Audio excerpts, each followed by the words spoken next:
¿Por dónde empezar? Complicado, muy complicado. Hablar de vampiros es simplemente complicado. Puede ser una contradicción, pero entiéndame algo. Ahora mismo, cuando yo le digo la palabra vampiro, usted de inmediato, una de dos, o se ríe y piensa, ese tipo está loco y va a hablar de alguna tontería. O bien, se imagina un personaje distinguido, elegante, flemático y muy agradable, quien, como una pequeña descortesía de su parte, o quizá alguna forma de problema o algún tipo de trastorno, se le chupa la sangre a la novia que tiene junto hasta dejarla lánguida y muerta. Bien. O, en su defecto, cuando usted escucha la palabra vampiro, usted se imagina alguna de esas películas viejas y llenas de polvo que están por allí, que trata de vampiros que caminan por allí con las manos llenas de uñas extra largas y haciendo gestos. Bueno, también por supuesto puede pensar en los vampiros actuales, en estas películas de vampiros que ha habido últimamente en los últimos años, que son los famosos vampiros teenager, es decir, vampiros adolescentes. Muy bonitos, muy cariguapis todos ellos, muy coquetos y muy lindos. Bien, es curioso cómo hoy en día hablar de vampiros resulta simplemente cotidiano y casi sin importancia. ¿Sabe usted que en algún tiempo verdaderas hordas de vampiros asolaron el mundo?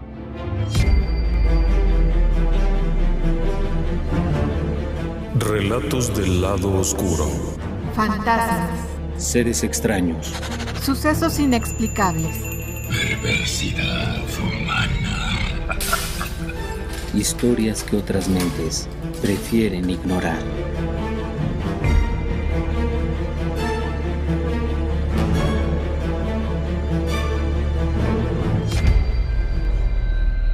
Bueno, por lo menos eso es lo que pensaba la gente en aquellos años.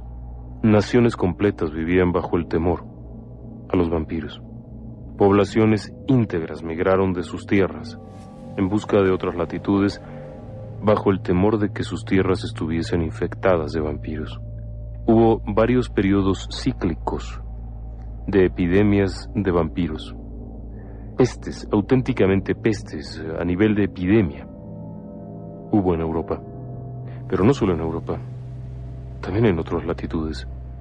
Desde los vampiros malayos, en Malasia, hasta por supuesto también los chupasangres en algunas regiones mesoamericanas.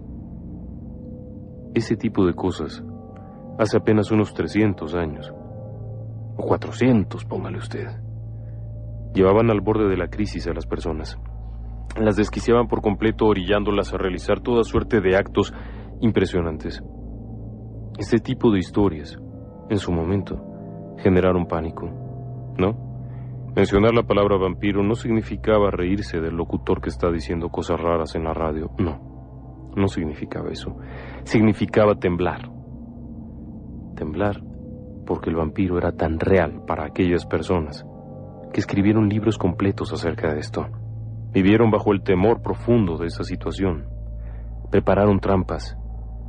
Entrenaron perros, criaron caballos exprofeso para ese fin, para cazar vampiros. Había toda suerte de personas dedicadas a ello. Y no me refiero a sacerdotes, ni a presbíteros, ni a gente de ese estilo, no. Había gente dentro de la comunidad dedicada a la búsqueda y cacería de vampiros. No había una ciudad grande entre 1500 y 1700 que no tuviese un cazador de vampiros. Y que no lo tuviese no solamente como una especie de adorno o de cosa folclórica, no, activo. Alguien que literalmente acudía al llamado de la gente cuando las cosas comenzaban a ponerse extrañas. Porque así eran los vampiros en aquel entonces. La gran pregunta que mucha gente se hace hoy en día es, bueno, ¿había algo de real detrás de todo aquello? ¿O simplemente era una fantasía que ha pasado de moda? No pasan de moda los vampiros, créame. No pasan de moda. Pero si hacemos caso de las leyendas, de las creencias de aquellas personas, de las historias que contaban, hace muchos años, estas criaturas perduran en el tiempo. Sí, no se han ido a ninguna parte. Algunos pocos habrán muerto. Claro, también sufrieron la peste, Cuando las grandes epidemias en Europa estuvieron por arrasar la población, ellos también diezmaron. Es simple, la sangre estaba contaminada, y aunque sean los no muertos, si la sangre no sirve, ellos mueren. Por supuesto, había abundancia de alimento, pero alimento nefasto, alimento que no serviría. Así es que paralelamente, poco a poco también sufrieron el desgaste de las epidemias, y después, cuando su presencia se volvió más incómoda, cuando su número cambió y creció, cuando entonces comenzó a buscárseles para destruirles, entonces fueron metiéndose más y más profundo en las cavernas, fueron encontrando lugares oscuros nuevos, alejados, en donde permanecer en silencio, en donde sus siluetas, desagradables a la vista, su aspecto un tanto extraño y fuera de lugar, no fuese percibido, y desde allí comenzar a prepararse otra vez, una y otra vez. No han desaparecido, claro que no.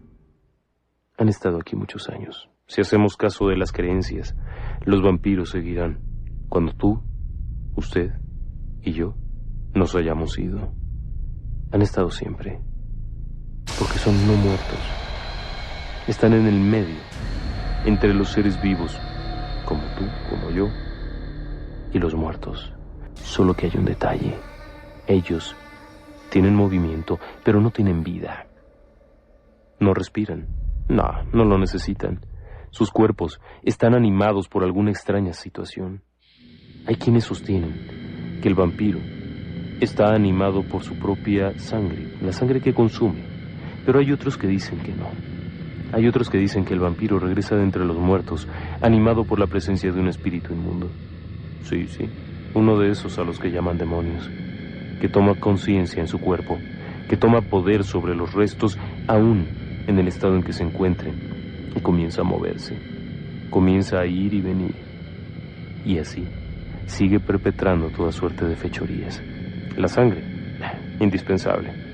No es cuestión de gusto, no es un pasatiempo, no se trata de divertirse a costa de los demás.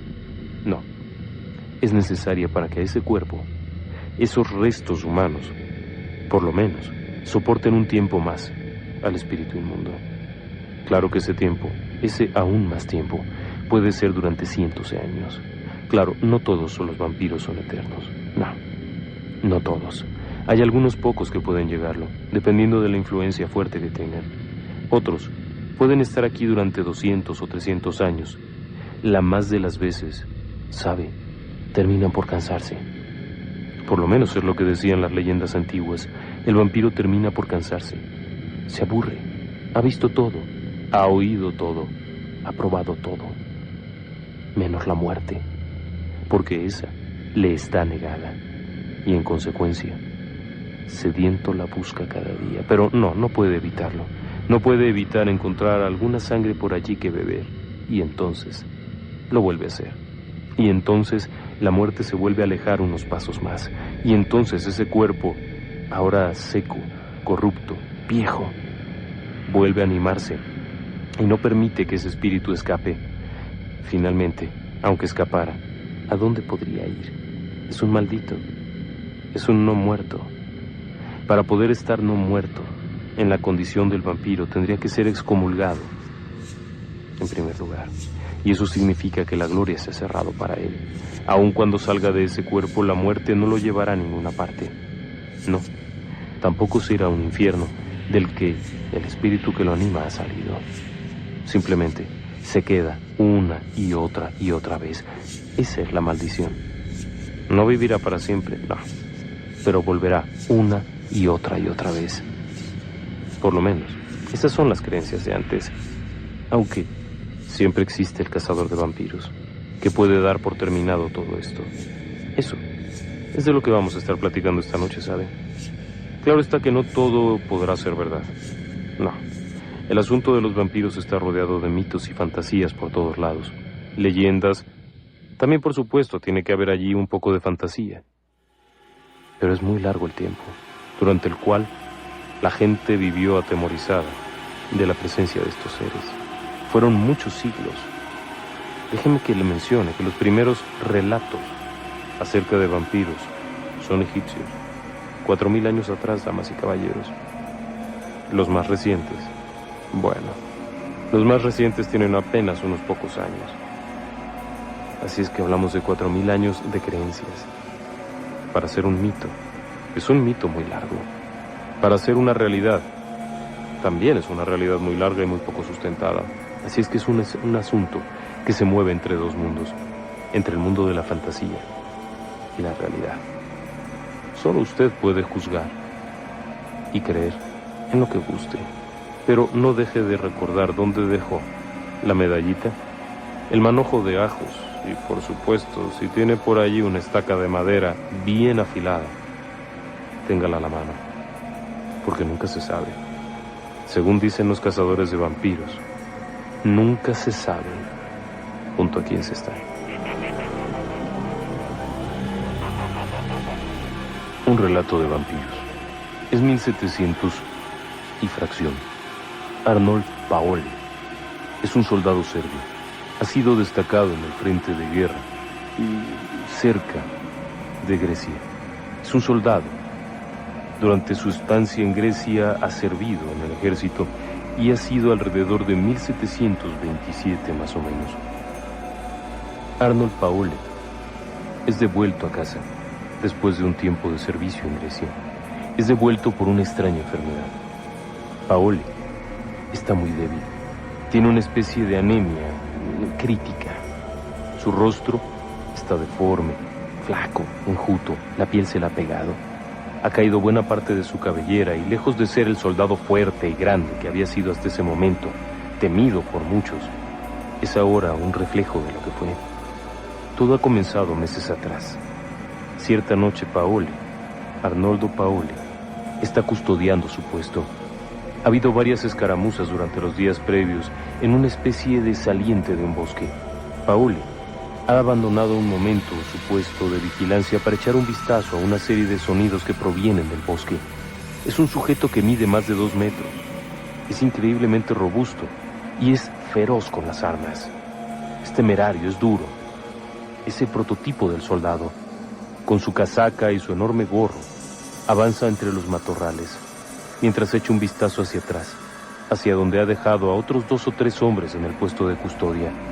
Paoli va armado con un mosquetón que apunta hacia el frente, al tiempo que aguza la mirada para distinguir un poco mejor. Tiene precaución, ya que podría tratarse de algún tipo de campirano o simplemente de alguna persona de por allí, aunque podía ser efectivamente un adversario, un enemigo, un soldado griego que se esté aproximando. Este serbio, Arnold Paoli, lo toma con mucha precaución. Está bien entrada la noche. Es más, debe de ser el filo de la madrugada. Hace frío. Se puede ver una densa neblina que ha caído. Aún así, para Arnoldo Paoli, este es un asunto importante. Es delicado. Si algún espía llega cerca y detecta los puestos de vigilancia, los pueden aniquilar. Así que avanza lentamente. Mantiene silencios, después se mueve un poco. Salta de aquí para allá, como una especie de fiera que caza al animal, a su presa. Así se mueve Paoli, de un lado a otro. Es muy fuerte. No tiene miedo a nada. Ha estado en el frente de batalla durante mucho tiempo como para temerlo. Finalmente llega a un pequeño rellano de ese bosquecillo. No sabemos qué fue lo que vio. Paoli regresaría rápidamente a su puesto de vigilancia, en donde los otros soldados serbios lo verían llegar con el rostro desencajado. A la luz de una pequeña fogata que brindaba calor a los soldados, Paoli luce absolutamente pálido. Tartamudea. Está frío. Ha abandonado incluso su fusil en alguna parte del bosque. No ha hecho ningún disparo, pero el hombre tiembla. Los soldados lo reciben y le preguntan qué es lo que está ocurriendo. Es llevado a un puesto de avanzada en donde se encuentra un oficial que lo interroga, pero Paoli no puede platicar mucho. Está aterrado. Permanece temblando durante un buen rato. Para los soldados de su regimiento es un impacto enorme. Ver al gigante Paoli temblar de esa manera, ¿qué pudo haber visto? ¿Una bestia? ¿Un animal? ¿Alguna especie de fiera salvaje? Difícilmente otro soldado lo hubiera atemorizado de esa manera, aun cuando fuera toda una legión. Finalmente, al amanecer, Paole ha recuperado un poco el aliento, pero luce muy mal. Está muy descompuesto. Cuando empieza a relatar lo vivido, tras adentrarse en aquel bosquecillo, en medio de la neblina de esa madrugada, hay un silencio brutal. Momentos atrás, apenas en el puesto de vigilancia, se escuchaba algún ruido de los animales, ya fuera de los insectos nocturnos o de alguna ave nocturna. En ese rellano del bosque no hay ningún sonido. Todo es silencio. Paole se acerca un poco más. Algo le llama, pero no está seguro qué. Cuando se asoma, sale de la maleza. Lleva su fusil, apunta. Hay alguien allí, en el centro del rellano aquel. Está de rodillas sobre algo. No puede distinguir qué es. Paole levanta el arma en posición de amenazar a quien quiera que sea, de hacer una advertencia, de que está dispuesto a disparar, si no se identifica o si no retrocede. Paole hace un llamado, siguiendo los cánones militares, para que el sujeto se identifique o salga del lugar, pero no recibe respuesta alguna.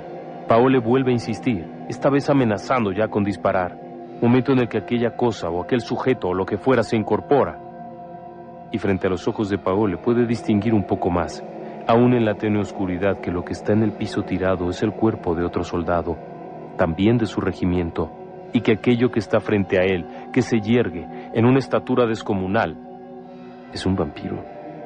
Sí, un vampiro, con la boca llena de sangre, que acaba de dejar sin vida a su compañero, exiguo de sangre, y se lanza sobre de él. Paole intenta hacer un disparo, pero no puede. Arremete con la bayoneta, pero no encuentra carne que picar. No hay nada. Aquello le persigue.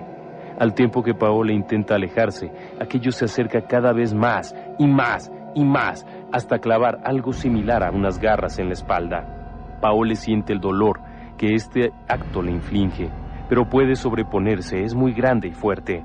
Tras dar varios codazos y retobos, puede zafarse de aquella figura que se queda allí, flotante en medio del bosque, ajeno. Paole es arreglado, es curado por los hombres del regimiento. Le aplican vendas y compresas en las heridas. Se le dan a beber tés calientes para recuperar un poco el ánimo, al tiempo que el comandante de aquel regimiento, su jefe militar, escucha el relato y da la orden de inspeccionar el bosque. En efecto, hay los restos de un soldado. El cuerpo no está descompuesto, lo que revela que ha sido recientemente muerto. Pertenece al regimiento de Paole. No tiene sangre. Recuperan el cuerpo y presumen que haya sido un asesinato por parte de las tropas griegas, o quizá de alguna milicia local, que hayan hecho un acto terrible para desangrarlo y torturarlo. El cuerpo es llevado al campo y sepultado. Paole, mientras tanto, permanece en el regimiento, pero su salud no es buena. Su aspecto no mejora a pesar de los esfuerzos del médico del regimiento por darle algún tipo de tratamiento, brebajes, tés, sulfas, lo que sea. Paole no mejora. Su aspecto de hecho comienza a empeorar. A lo largo de 1 mes y medio, es enviado de regreso al cuartel y de allí directo a casa. Regresando del servicio, relata a la familia haber visto aquello, haber visto eso en el bosque. Cuando lo platica, todos coinciden en afirmar que se trataba de un vampiro. Y además, coinciden en afirmar que en aquellos años, Grecia, particularmente en la región donde había estado destacado Arnoldo Paole, había estado infestada de vampiros. Parecía una epidemia. Los propios griegos no querían saber nada de esa región.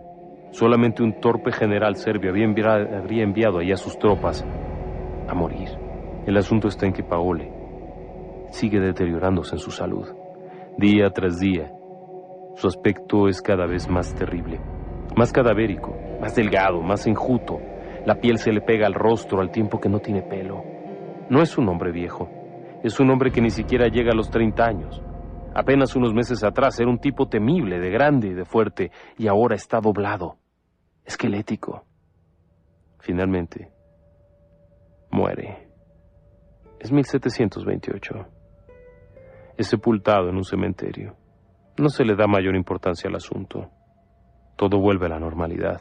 Los demás soldados del regimiento han vuelto. Ha terminado el conflicto y cada quien a sus asuntos. 1 mes después de la muerte de Arnoldo Paole, sin embargo, alguien da la voz de alarma. Lo acaban de ver, ¿sí? Justo durante la noche, al cambio de la luz de la noche al día, a la mitad de la noche, alguien ha visto a Paole andar. Sí, así de grande como siempre había sido. Estaba fuera del cementerio. Algo no embona bien. Muchos otros comienzan a quejarse de igual forma. En el paso de los días, comienzan a relatar haber visto a Paole caminando, acechándolos, e incluso hay algunas personas que aseguran haberlo visto cerca de la casa de alguien que ha muerto. Se teme que esa persona haya muerto por culpa de Arnold Paole, o por lo menos del vampiro que se ha generado a partir de Arnoldo Paole. Las quejas son tantas que finalmente se da la orden de abrir la tumba y desenterrarle. Es un trámite. Soldado, con honores. Difícilmente se le podría considerar como para abrir la tumba, pero finalmente la petición de la gente y la gran cantidad de relatos que llegaron allí a las autoridades, quejándose de la presencia de Arnoldo Paole en las casas, en las tierras, de haberse visto a este espectro cerca de personas que fallecieron al día siguiente. Son tantas las formas de contarlo que finalmente se da la orden. Un piquete de hombres salen en dirección hacia el panteón. No pueden hacerlo cualquier día. En la tradición serbia, solamente un sábado se puede hacer. Pero antes hay que estar seguros. Un caballo blanco y sin mancha es traído. Se monta sobre de él a una doncella y se hace caminar cerca de las tumbas. Todas las pasa bien, salvo la de Paole, en donde se detiene y comienza a reparar y a patear duro contra el suelo. La actitud del caballo es única, es extraña. Han traído con ellos a un cazador de vampiros. Es un hombre de la región, es un hombre mayor. No es un negociante, no es un charlatán, es un hombre viejo. Alguien que tiene ese don y que ha vivido haciendo esto durante muchos años. Al ver el caballo relinchar y detenerse junto a la tumba, pide que lo retiren y ordena precaución. No deberá haber nadie que no esté preparado. Todos llevan puestos, dentro de su camisa, amuletos, protecciones, tosco sayal de tela para raspar, para que se sienta áspera la piel y así estar más seguro de uno mismo. También, por supuesto, se ha incluido una gran cantidad de ajos por todas partes. Y hay 3 gentes con estacas, para que si alguno falla, los demás no fallen. Comienzan a desenterrar la caja, y entonces encuentran a un cuerpo, con las mandíbulas completamente abiertas. Los labios están húmedos y hay sangre fresca. El cuerpo mismo tiene buen tacto, y aun cuando ya presenta signos de descomposición, tiene todavía tersa la piel. Solo hay un detalle. La capa mortuoria, el envoltorio, está mordisqueado. Sí, han arrancado gruesos pedazos y ya no están. Tal pareciera que los ha devorado el propio Paole. Todo coincide. Acto seguido, se procede a clavar una estaca en el pecho. Y inmediatamente hay una enorme cantidad de sangre que fluye y un gemido largo y doloroso. Paole ha muerto.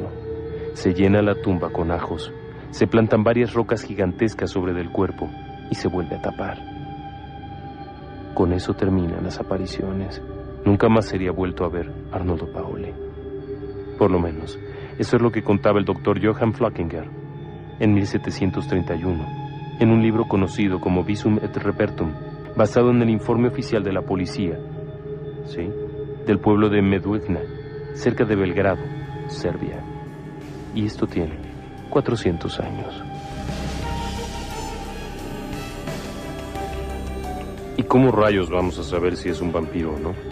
Eso es simple. Vea, lo que nos pintan las películas es muy bonito. Son eternos, muy elegantes, muy guapos, se visten muy bien, tienen mucho dinero.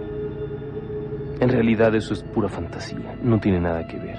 Entiéndame que un vampiro es un ser que no ha podido morir completamente, pero que tampoco está vivo. Su cuerpo, o el cuerpo que ocupa, es un cuerpo que se ha deteriorado con la muerte. Ha comenzado a pudrirse. Es muy probable que huela mal. Muy probable que su olor sea desagradable. Muy desagradable. Evidentemente su aspecto físico tampoco es el de una persona sana, juvenil y fresca. Nada de eso. Su aspecto debe de ser escamoso, porque sabe, cuando un cuerpo muere, cuando un ser humano muere, inmediatamente comienza el proceso de descomposición. Y como consecuencia de ello, la piel comienza a atirantarse. Sí, se reseca, comienza a presentar una especie de escamas. Después, evidentemente, viene el mal olor. El aspecto de los ojos se hunde. Después, la lengua comienza a deteriorarse también. Y así poco a poco todo el aspecto es grotesco. El cabello también puede caer. Aunque se diga que sigue creciendo, la realidad es que en los vampiros puede comenzar a caer y será ralo y escaso. Por supuesto que las uñas también pueden tener variaciones. Sigue estando allí. El cuerpo se mueve. Sigue moviéndose de un sitio a otro buscando nuevas víctimas para mantenerse así. Porque si hay algo que fija a ese cuerpo, ese espíritu que lo anima, es la sangre, y la muerte, y el dolor, y también la perversidad. Porque de eso se vive siendo vampiro. No es que se les persiga por raros, no es que se les persiga por diferentes.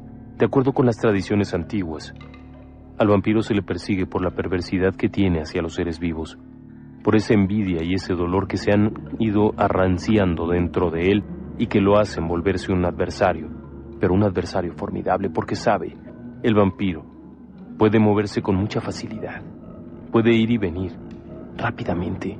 Hay quienes dicen que puede pasar inadvertido, otros que puede moverse muy rápido. En algunas creencias incluso vuela.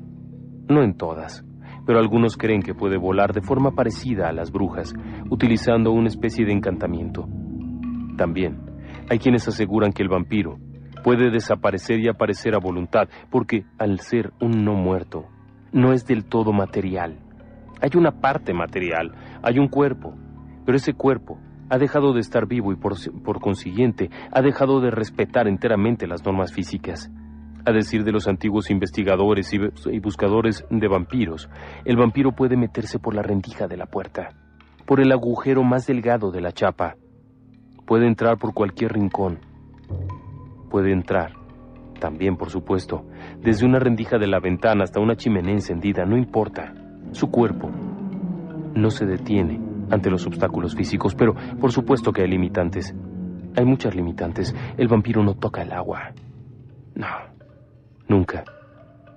El agua es purificación, es vida, es limpieza. El vampiro no puede tocarla. Inmediatamente comenzaría a quemarse y a disolverse. No tiene que ser agua bendita, créame. De acuerdo con algunos investigadores eslavos del siglo XVII, el agua bendita es esencial para un tratamiento en contra de un vampiro. Pero el agua simple también ayuda a contenerlo, porque el vampiro teme al agua. Tanto como el gato, el vampiro no puede estar. Ahora, una vez que ha entrado a una casa, una vez que está atacando a alguien, es indispensable recordar palabras santas para poderse defender, porque el vampiro no puede escucharlas. Escuchar es tanto como repetir, como hacer una oración, como si en lugar de simplemente estar paseando por aquí o por allá, se pusieran de rodillas a rezar, y el vampiro no puede rezar. Ha despreciado a su creador, y ese es el peor castigo que puede haber. No puede emigrar, no puede seguir, no puede morir, porque ha despreciado a su creador, y en consecuencia, su alma está maldita. Esa alma que lo anima irá de cuerpo en cuerpo, y cuando este cuerpo se acabe, tomará otro. Ese es el único detalle. Por eso duran tantos años. Pero por supuesto usted querrá saber cómo identificarlo. Bueno, hay muchas formas y hay muchas herramientas. Para un buen cazador de vampiros, es indispensable contar con un espejo. Sí, en la gran mayoría de las tradiciones europeas, el vampiro no tiene espejo. No tiene reflejo. Véalo usted y notará que no hay nadie allí, porque el cuerpo físico respeta las leyes físicas. Pero el de un no muerto ya no está del todo aquí, ni tampoco del todo allá. Ha comenzado a pudrirse, sí, pero todavía está aquí. Puede tocar, puede empujar, puede rasgar, matar.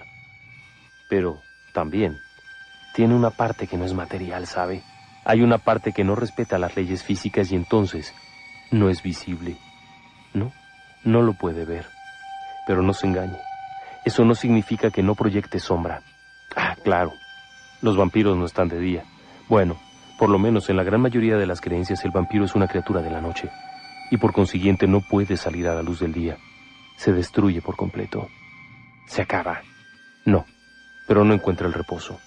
Si no, todos los vampiros habrían salido desde hace mucho tiempo corriendo a solearse hasta morir. No, se quema. Y entonces sufre peor, porque es condenado. Se queda condenado para siempre. Por ello no huyen de su cuerpo. No pueden. Saben que nunca alcanzarán la gloria, pero sí existe un infierno en el cual arderán si es que intentan escapar. Por lo tanto es preferible estar aquí, con sus limitaciones, claro. Pero el vampiro, bueno, tiene este cuerpo mitad material y mitad no material. Su apariencia ahí está. Ahora, el hecho de que sea mitad y mitad implica que puede tener sombra. Esa sombra que se proyecta de la luz de las velas, de los arbotantes o simplemente de las lámparas de la noche, es de cuidado. Un buen cazador de fantasmas siempre se cuida de las sombras. No cree usted que de todas, pero sabe de cuál cuidarse porque el vampiro mueve su sombra. ¿Sí? La sombra es tan fuerte como él mismo y actúa de forma separada. De tal manera que un sujeto que es tomado por la sombra de un vampiro sufre los mismos efectos que si lo tomara el cuerpo físico del vampiro. Así es que hay que estar siempre a las vivas, siempre voltear y ver, porque podemos no detectarlo a primera vista, pero si la sombra nos toca podemos quedar allí mismo. Claro, hay también algunos detalles más. La apariencia física es esencial. Un sujeto de apariencia desagradable, que huele mal y que tiene la piel escamosa, muy probablemente sea vampiro. No haga caso de los otros mitos. No todos los vampiros son pelirrojos. No todos los vampiros tienen las manos peludas. No todos los vampiros tienen aspecto grotescamente animal. No se convierten en murciélago. Tampoco andan por allí con una capa. Tampoco en cierta medida están llenos de manchas. Y tampoco son hijos de una madre que ha muerto en el parto. Tampoco son aquellos que han muerto por suicidio. Hay que aclarar eso muchas veces. No. Tampoco son los descendientes de las brujas. El vampiro es por contacto. No hay hijos de vampiros. Por lo menos eso es en lo que coinciden la gran mayoría de los investigadores y de los buscadores de vampiros. Aun cuando se dijo que el dampir es el hijo de una mujer y un vampiro, la realidad es que ese cuerpo ya no está animado por un ímpetu sexual. Ya no hay vida dentro de ese cuerpo. Por consiguiente, aun cuando sea una figura muy romántica y de apariencia muy sensual en las películas, la realidad es que ese cuerpo semiputrefacto no tiene vida. Y en consecuencia, no hay sexo, no hay reproducción, no hay hijos de vampiros. La única manera de contaminarse es una de dos: por la mordedura, por la herida directa, por la sangre contaminada, o bien por la maldición misma que uno traiga. Sí, cuando el cuerpo es abandonado por el alma y queda pendiente, queda vagando debido a una muerte repentina, debido a un conjuro, maldición o posesión demoníaca, entonces ese cuerpo puede ser un vampiro. Puede entrar en él un espíritu inmundo y reanimarle. Por supuesto que ya no es Juan ni Pedro, pero su cuerpo sí. Y ese detalle es importante porque nos va a distinguir la diferencia. Tendrá sus mismas memorias, sus mismos recuerdos, tendrá el mismo aspecto, pero no es él. Y en consecuencia hay que temerlo, porque de inmediato comenzará el ataque. Apenas llegado al cuerpo, el espíritu inmundo necesitará beber sangre, abundante, fresca, porque la sangre, según las creencias antiguas, es la vida. Sí, tan antiguas como los hebreos, sumerios, persas, babilonios, todos ellos coincidían en que vertir la sangre era esencial. Por lo menos, era una especie de vínculo. Era importante. Así que el vampiro, apenas entrar en un cuerpo, necesita la sangre para que ese cuerpo deje de descomponerse y termine por desbaratarse totalmente. Porque una vez que ha comenzado a volverse negro y que ha comenzado a perder la materia interior y que las entrañas han pudrido totalmente, entonces ya no sirve. Todo tiene que ser antes. Así que no espere ver un esqueleto. No. El vampiro no es un esqueleto. Es un cuerpo un tanto abotargado. Está en la fase posterior al rigor mortis. Segundo o tercer día. Ha pasado ya el algor mortis, el frío. Son cuerpos fríos completamente. No hay un tacto agradable en ellos. Pero tampoco han llegado a descomponerse hasta el punto de exhibir las encías o quizá la piel ennegrecida y rota del abdomen. No. Algunos presentan un pequeño problema de abultamiento del abdomen, porque, finalmente han estado mucho tiempo muertos. Y algo pudo haber pasado. Pero también no pierda de vista que hay otro detalle. Cuando no hay sangre que tomar, cuando no hay animales que devorar, los vampiros también pueden comer carne podrida. Sí, la de las tumbas de junto. O pueden devorar su propia faja mortuoria. Sí, la ropa con la que se les envuelve al momento de morir también la pueden devorar. De hecho, una de las formas de identificar la tumba es escuchando el ruido. Se le llaman mandicazione. Significa masticar. Y para muchas culturas, el vampiro mastica su mortaja. Arranca trozos de ella antes de salir, para recuperar fuerza, ¿sabe? Para seguir vivo un rato, en lo que puede zafarse de donde esté. Esa masticadura se escucha similar a lo que hace un puerco cuando come. Así que en muchas creencias se explicaba que había que estar atentos, porque si de una tumba se escuchaban estos ruidos, no había que dudar que aquello era un vampiro, y había que exhumarlo inmediatamente. La mandicazione, como se marca en algunos libros de cazadores de vampiros, es independiente a la succión de sangre. Hay algunos que simplemente por el gusto de estar haciendo algo en la tumba, mastican la mortaja. Otros más, cuando no han podido salir, terminan por devorarla completamente para después entonces comenzar a devorar también la carne o los trozos que queden de carne del cuerpo que están ocupando. De allí que su aspecto puede llegar a ser verdaderamente grotesco y desastroso. Claro, andan de noche, no se les ve, pero su aspecto debe de ser grotesco, pero particularmente su aliento. El aliento del vampiro ha sido siempre descrito como nauseabundo, capaz de derribar a uno, capaz de matar tan solo con el aliento, porque su cuerpo corrupto huele, pero también lo que come, la sangre que bebe, la carne que mordisquea, termina por descomponerse en su boca y en su esófago y termina por oler horrible. Y además, cuando la comida es poca, también puede comer excremento y otras cosas similares, lo que lo hace tener una halitosis similar a la de un cadáver. Así que si usted percibe esto, hágase a un lado. No toque, simplemente quítese. Un poco más adelante le daré algunos consejos, por supuesto, si es que usted quiere ser cazador de vampiros. Ahora se dice que el vampiro tiene este aspecto grotesco, pero que, en algunos casos, puede disfrazarlo e incluso puede salir a la luz del día. No todas las creencias coinciden en mencionarlo como una criatura enteramente nocturna, aun cuando se dice que entre las 12 y las 3 de la mañana es la hora predilecta de ellos. Hay quienes han visto, de acuerdo con los relatos antiguos, a los muertos en plena luz del día. Así que la situación es tensa. Pueden estar en todas partes, pero también tienen sus ángulos débiles, ¿sí? No todos los vampiros son perfectos, ni maravillosos, ni superfuertes, ni capaces de volar, ni de recorrer grandes distancias. De hecho, muchos de ellos nunca se mueven de un mismo lugar. Esperan a sus víctimas, cazan, y si no hay nada que comer, devorarán lo que encuentren, desde larvas, ranas, ratas, carne pútrida y basura. Y si no pueden, bueno, simplemente esperan. Conforme esperan, puede pasar mucho tiempo. El cuerpo se deteriora, obviamente. De allí que su aspecto pueda ser cada vez más grotesco. Ahora, en algunos casos, también hay otra variante del vampiro. Es el vampiro psíquico. Sí, este es conocido más recientemente. Es un tipo de vampirismo diferente. No consumen la sangre de sus víctimas, simplemente te quitan toda la energía vital. Te debilitan, te atontan. Son más comunes de lo que usted piensa. De hecho, pueden parecerse a su vecino, a su compañero de trabajo, a su jefe, al gerente o a cualquier gente que le reste energía. Haga una prueba, ¿sí? Una simple prueba. Cuando esté usted en una junta de trabajo o cuando su supervisor le esté llamando la atención, cruce usted los dedos en una forma de figa y entonces verá el resultado. Es una prueba simple, pero de acuerdo con algunos es muy eficiente. De hecho, para el doctor en ciencias ocultas y demás, Constantin Gregory, él sostiene que de forma cotidiana convivimos con este tipo de gente. A veces lo hacen sin pensarlo, no es premeditado, pero de eso se alimentan.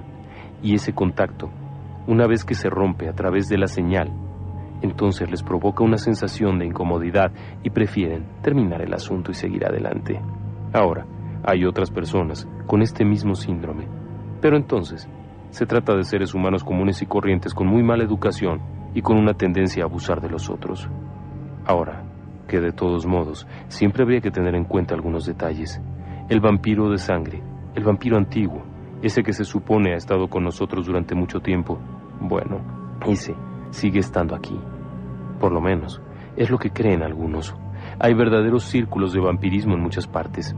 Nueva York se considera la casa más grande del vampirismo, en donde grupos de personas se reúnen noche por noche a beber sangre, o por lo menos preparados similares, de aspecto e incluso de sabor similar, porque, casualmente, un ser humano común y corriente como usted o como yo, si se alimentara de sangre, terminaría desarrollando una patología que lo mandaría a la tumba.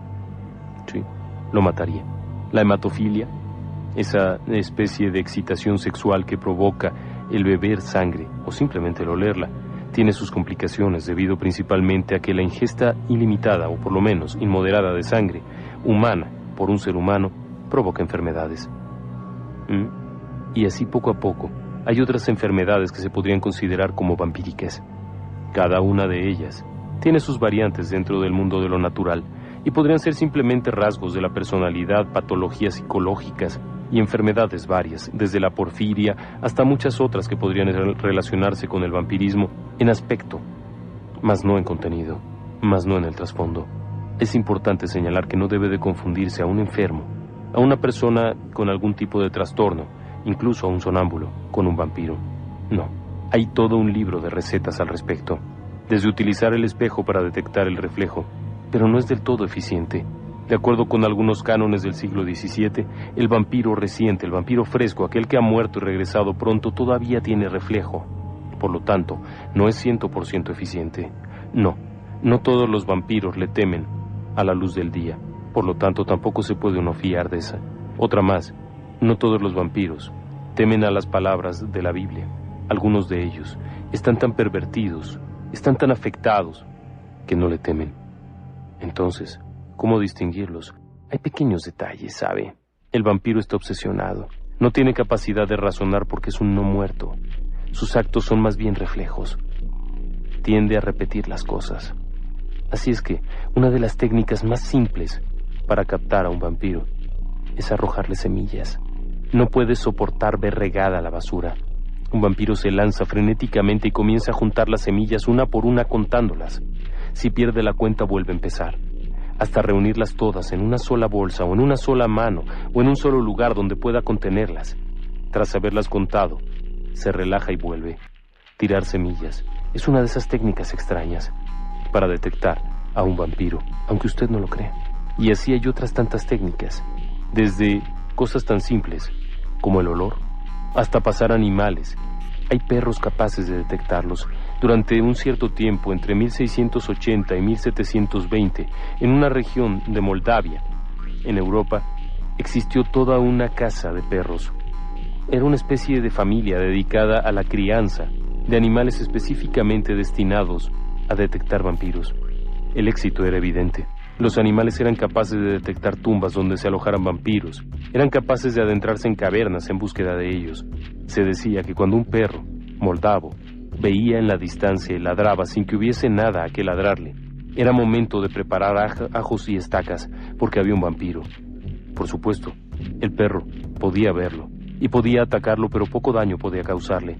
En muchas ocasiones, los perros eran hallados muertos, despedazados, desangrados por completo, porque sabe, el vampiro no le tiene miedo. El perro solo sirve para detectarlo, pero no así con el caballo. Existen ciertos tipos de caballo, particularmente los blancos que no tengan ninguna mancha, que sean caballos, no hembras, tienen que ser machos. Esos provocan un horror indescriptible.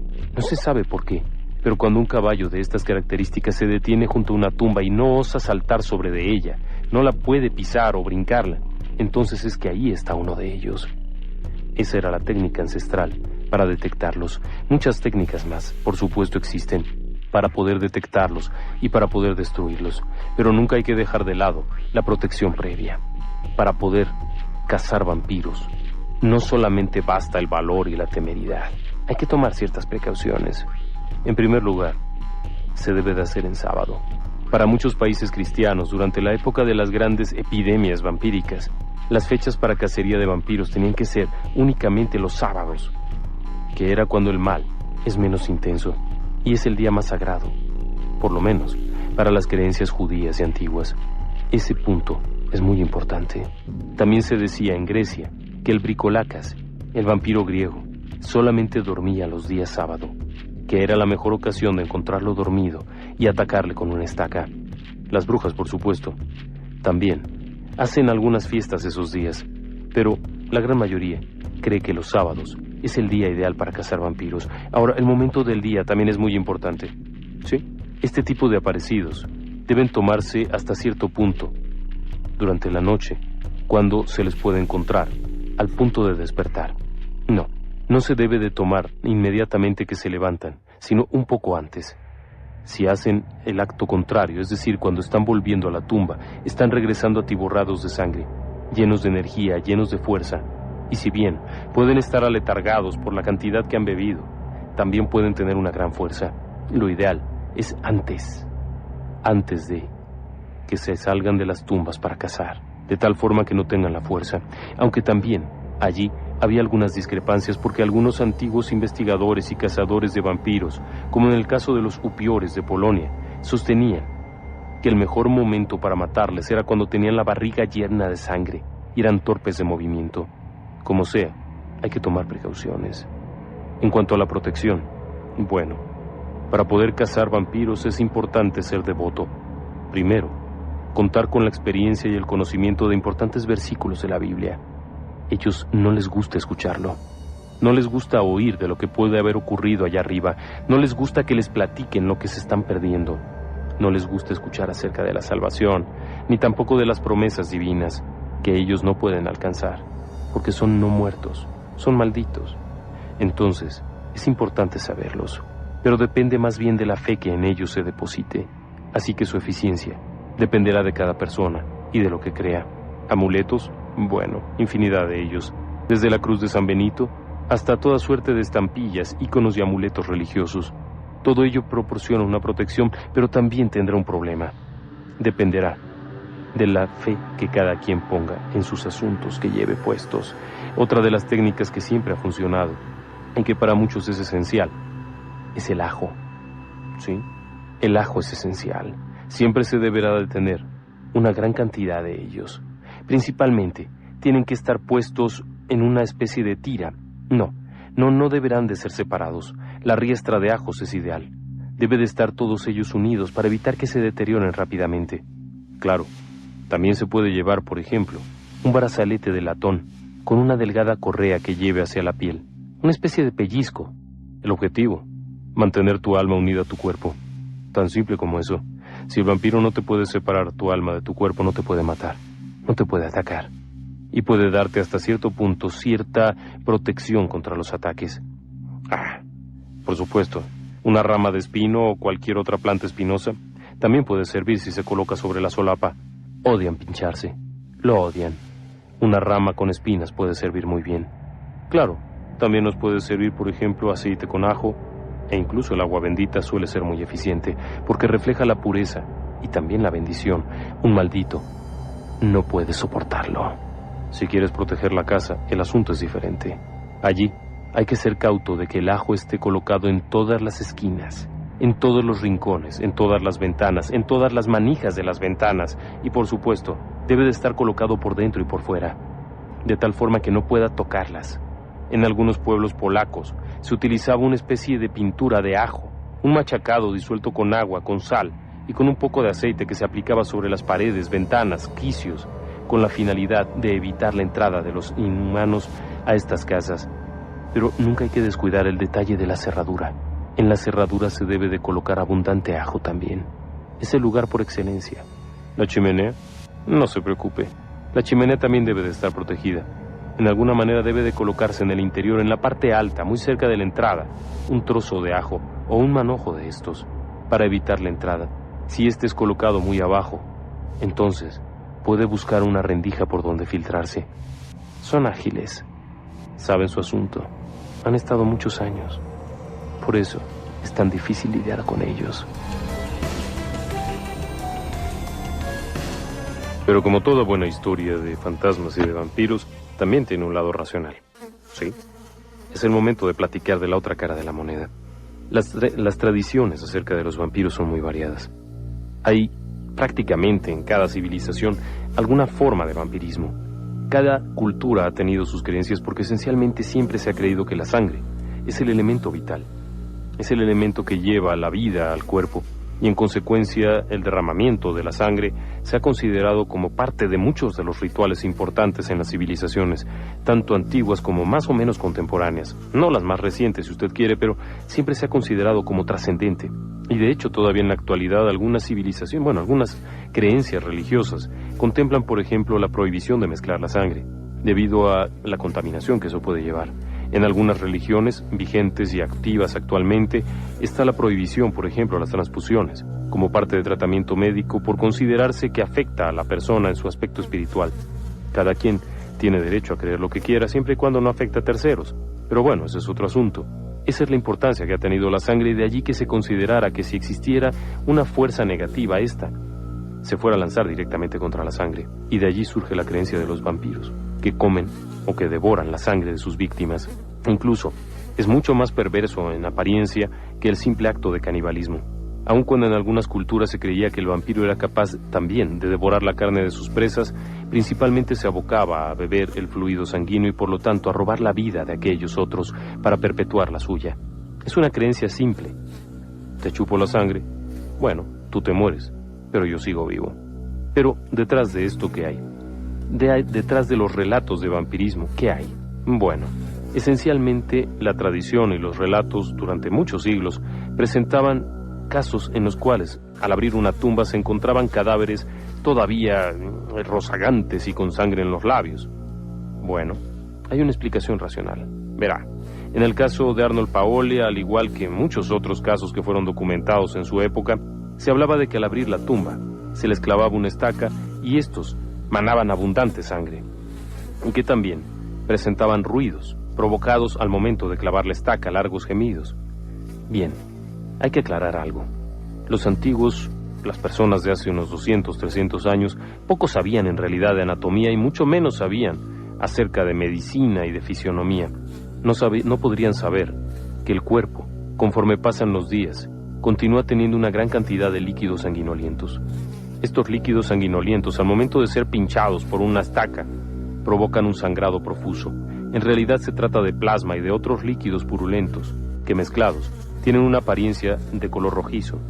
Esta, al momento de ser vertida, es mucho más líquida que la sangre común, debido a la propia descomposición y en consecuencia al ser pinchado un cuerpo que está hinchado, que está en proceso de descomposición, repleto de gases, provocaría la emanación abundante de este fluido asqueroso y nauseabundo. Pero no solo eso, también provocaría que al ser pinchados los pulmones, debido a que la estaca era colocada en el pecho, inmediatamente se presionara contra los pulmones, repletos de gases y de toda suerte de productos de la descomposición del cuerpo. Estos gases, empujados hacia la garganta de forma rápida y contundente, provocarían un largo "ah", una especie de gemido prolongado que bien podría ser identificado como un quejido.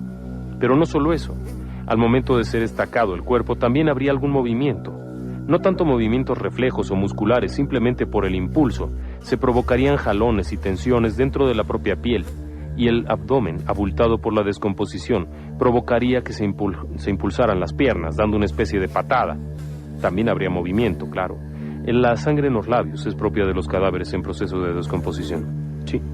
Cuando pasan las primeras etapas de la muerte, es decir, los primeros momentos después de la muerte y comienza la descomposición paulatina del cuerpo, una de las fases de esta, después de que comienza la putrefacción del mismo cuerpo, incluye que por diferentes orificios del cuerpo haya emanación, es decir, que haya fluidos que escurran.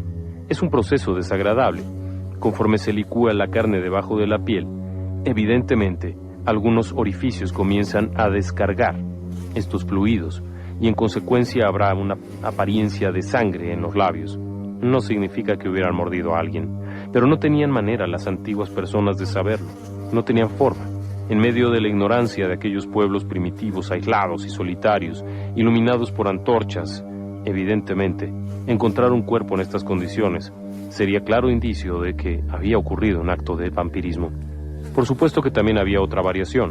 Dependiendo del suelo, de las características climatológicas, de si era una época de frío y demás, el cuerpo podría preservarse bastante bien durante un buen tiempo. De allí que algunos casos de vampirismo se explicaran cuando los cadáveres eran recuperados hasta 6 meses después y se encontraban en buenas condiciones. Esto tendría mucho que ver con las características, como le digo, del clima. Si el muerto se había sepultado un poco antes o quizá al inicio de la temporada de fríos, bien podría conservarse durante varios meses en condiciones adecuadas y mantener una apariencia fresca. Eso no significaba que fuera un vampiro, pero para una persona que poco conocía de la descomposición y de los procesos naturales del cuerpo, bueno, evidentemente sería un claro indicio de una actividad vampírica. De allí, muchos otros relatos podrían incluir también una poca de ficción. Podrían incluir también algunas características físicas de las personas, ya que dentro de toda la gama de vampiros, se podían considerar como vampiros a los pelirrojos. En algunas regiones de Moldavia y de las regiones balcánicas, se creía que las personas con ojos azules podían ser vampiros. Se creía, por ejemplo, que las personas con labio leporino también podían ser vampiros. Se creían, básicamente, que cualquiera que tuviese algo de diferente podía ser un vampiro. Y en consecuencia, se le trataba de esa manera. Se creía, por ejemplo, que también la lengua podía ser una indicación, un claro indicio de que se trataba de un upir búlgaro, o bien que podría ser un shurel. El shurel era una característica muy peculiar el que tenía la lengua de color oscuro.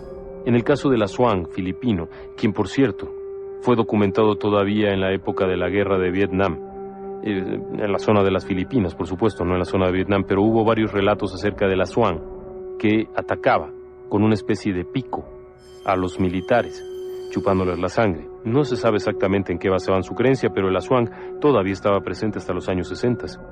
Entonces, bien podría haber habido detrás de todo esto una gran cantidad de explicaciones perfectamente lógicas. El asunto de la porfiria, bueno, eso es una enfermedad, es un padecimiento clínico que lleva a las personas a desarrollar una especie de anemia. Se vuelven muy pálidos, los ojos tienden a ser de color rojizo debido a los derrames que se provocan, las encías se contraen exhibiendo los dientes mucho más grandes de lo que en apariencia serían. También, por supuesto, la piel cambia de tonalidad y además las personas con porfiria padecen de ciertos delirios. Debido a la propia enfermedad se provoca una especie de delirium tremens, es decir, una fase similar a la locura en la cual pueden delirar ampliamente acerca de actividades vampíricas. Así es que finalmente, si usted ya estaba preparando el sombrero de cazador de vampiros, su maleta llena de estacas, un gran marro y por supuesto abundantes ajos, agua bendita y algunos rosarios, bueno, pues es tiempo de recapacitar un poco, porque de acuerdo con algunos investigadores de la rama escéptica, la gran mayoría de los casos de vampirismo de la Edad Media y de las épocas posteriores hasta 1800 podrían ser explicadas perfectamente dentro del ámbito de lo racional, como padecimientos clínicos o simplemente como confusiones o producto de la ignorancia de las personas con respecto a los procesos de descomposición corporal. Claro está, que no todos comparten la opinión. Hay quienes aseguran que en cierto momento bien podría haber habido algo detrás. Dentro del terreno de lo desconocido, cabría todo esto. ¿Cómo saberlo? Quizá ahora mismo y detrás de alguna lápida en un cementerio por allí solitario y abandonado, esa silueta que se mueve no sea simplemente la sombra de un árbol, sino quizá algún no muerto que anda buscando hasta dónde puede conseguir sangre. Todavía hoy en día hay quienes aseguran que gran parte de los animales mutilados y desangrados que aparecen en algunas partes, por ejemplo, del sur de los Estados Unidos, tienen que ver con comunidades de vampiros, verdaderas colonias de personas que pertenecen a una especie de sociedad de vampiros y que se alimentan en base a esto.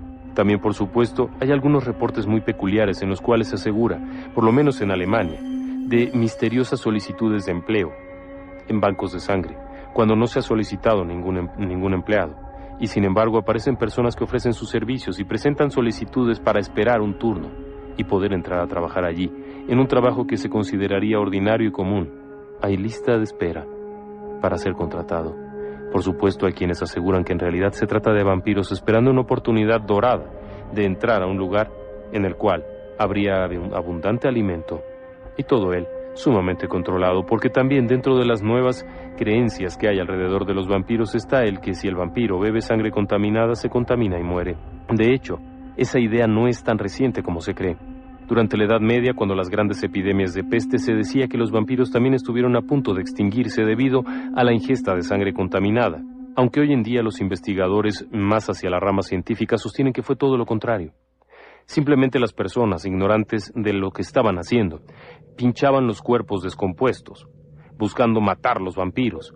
Como consecuencia de esto habría un derramamiento de esta sangre corrupta, de esta sangre putrefacta, que mojaría a las personas. Evidentemente, en su afán de acabar con el vampiro, sacarían un cuerpo descompuesto ahí en media putrefacción y lo harían pedazos.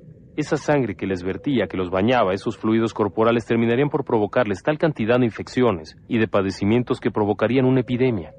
Hay varios casos documentados similares, en los cuales después de haber dado terrible cacería y muerte a un vampiro, los pueblos sufrían de peste y de epidemias graves, quizá derivadas de esa misma cantidad de fluidos corporales que se habían derramado. No existía la costumbre del baño y evidentemente no había jabón ni antisépticos, así es que el que hubiera manipulado un cadáver a mano limpia, aun cuando se hubiera enjuagado o secado después, continuaría teniendo tal cantidad de toxinas sobre su piel que cualquier cantidad podría entrar por la boca al momento de alimentarse y evidentemente contagiarlo de cualquier cosa. A su vez, esta persona, al mantener contacto con otros seres humanos, saludarles, tocarlos, compartir el lecho, tener relaciones sexuales, bien podrían contagiar a todos los demás y provocar una epidemia en muy pocos días. ¿Qué le parece?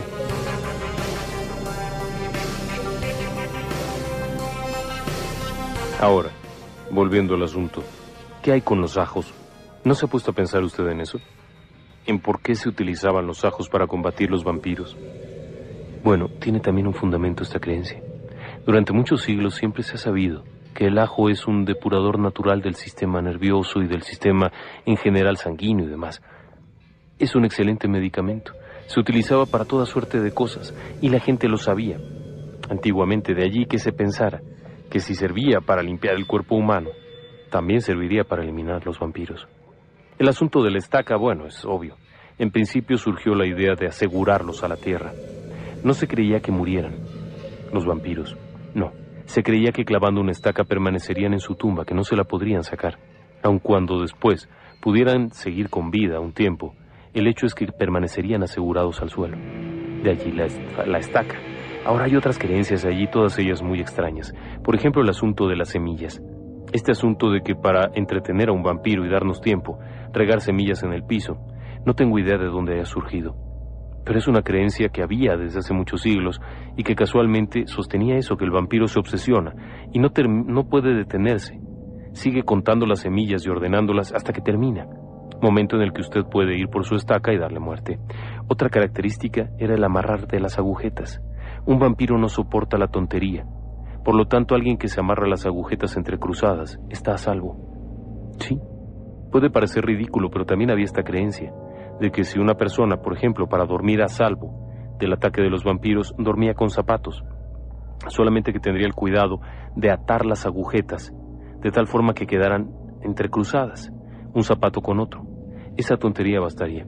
Y eso se apoya, por ejemplo, en la creencia de que, en México por lo menos, para ahuyentar a las brujas, o para evitar que las brujas nos molesten, basta poner la camisa al revés. Y con eso, la bruja se desquicia hasta el punto que prefiere irse y no molestarnos. Todo ello, creo yo, puedan ser simples leyendas y creencias, pero algo tuvo que haber ocurrido como para iniciar todo esto. El origen sociológico, si usted lo quiere, de los vampiros tiene mucho que ver con la creencia de la sangre, estamos de acuerdo. Pero ¿qué pudo haber ocurrido como para que se iniciara todo esto? ¿De qué manera alguien pudo interpretar que, bueno, podían surgir criaturas de la noche, demonios o como quiera usted llamarle, que se alimentarían de sangre? Son varias cosas que han quedado allí pendientes y que todavía no encuentran una respuesta.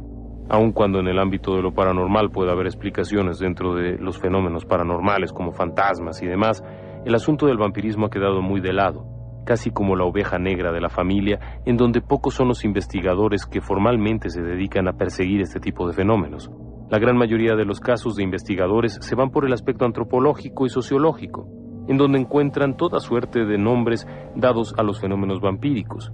Pero, casos documentados, bueno, ha habido varias epidemias de vampiros, sobre todo en Europa entre los siglos XV a XVIII, hubo varios episodios que se catalogaron como epidemias, o grandes oleadas, o como usted quiera llamarlo. El asunto es que fueron periodos de tiempo en el que el número de relatos de vampirismo fueron muchos.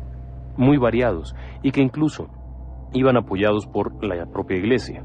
Esto ha hecho dudar, evidentemente, ya que eran periodos de cambio, entonces se podría haber inventado el asunto completo de los vampiros para atraer clientela. Textualmente, si una iglesia estaba en decadencia debido a los abusos y a las situaciones tensas que había, bueno, pues entonces hay que acudir a algo. Y qué mejor que un vampiro que esté asolando a la comunidad para que la gente regrese a buscar ayuda a la iglesia. Evidentemente también surgirían numerosos cazadores de vampiros, lo cual no era tan extraño. Le digo que había familias completas dedicadas a esto. Había quienes entrenaban perros específicamente para detectar vampiros, había quienes criaban animales blancos para detectar vampiros en los cementerios. Así es que, bien podría haberse tratado de un jugoso negocio que durante muchos siglos siguió adelante. Hoy, la pregunta es, ¿habrá alguien que cace vampiros? Evidentemente hay quien vive de este asunto. Los cineastas, escritores, mucha gente que se dedica a producir cosas que tengan que ver con vampiros ha tenido un éxito bastante bueno. Ha tenido una muy buena acogida. A todos nos parece muy interesante el poder vivir durante muchos siglos. Y cómo no, aprender mucho, reunir mucho dinero, conocer mucha gente. Todo eso es muy atractivo y muy romántico. La realidad es que, de existir los vampiros, serían algo sumamente grotesco y desagradable. Muchas llamadas del auditorio. Ramón Cedeño Hernández. Él felicita por lo menos del programa, muchas gracias. Y podemos comentar sobre la psicosis de vampiros en Puebla de los años 80. Oigan, yo no había escuchado de eso. Yo no había escuchado que en Puebla hubiera habido una psicosis de vampirismo en los años 80. Bueno, no he estado aquí tanto tiempo, pero me intriga, no sé. Verdaderamente no sé. A ver qué encuentro por allí. Javier del Valle, muy interesante el programa y muchas felicitaciones. Y nos pregunta si vimos una película en donde da a entender que Judas es un vampiro. No recuerdo el nombre de esta película. Bien, hay una creencia, fíjese usted, que en ciertas regiones al norte de Europa se decía que los vampiros eran pelirrojos, porque Judas era pelirrojo, en teoría. Bueno, no sé exactamente de dónde lo hayan sacado que Judas era de pelo rojo, pero se decía que los vampiros eran descendientes de Judas y en consecuencia eran pelirrojos. Así es que sí había ahí un pequeño sustento en una de las tradiciones de vampirismo, se creía eso. Este ha sido un programa que nos han solicitado mucho acerca de vampiros. A mí en particular me gusta mucho esta historia, pero no tanto la historia romántica de capas y de trajes elegantes, ni de personajes que pueden sobrevivir durante 300 años con un aspecto agradable y bello, no. A mí me gusta entender que de existir, por lo menos, la creencia antigua lo que decía es que el vampiro era un personaje no muerto, era un cuerpo reanimado, no resucitado, no reencarnado, no. La reencarnación sería privilegio divino, no. Simplemente era un cuerpo no muerto, pero tampoco vivo. Alguien que está animado, que puede moverse pero que no respira, que no se reproduce y que depende de la energía vital de otras personas para seguir adelante, pero que en consecuencia es un cuerpo que se está deteriorando. Eso no tiene nada de romántico. Y sí, nos provocaría un gran temor pensar que pudiera existir algo así. Mil gracias por haberme acompañado esta noche. Muy buenas noches a todos ustedes.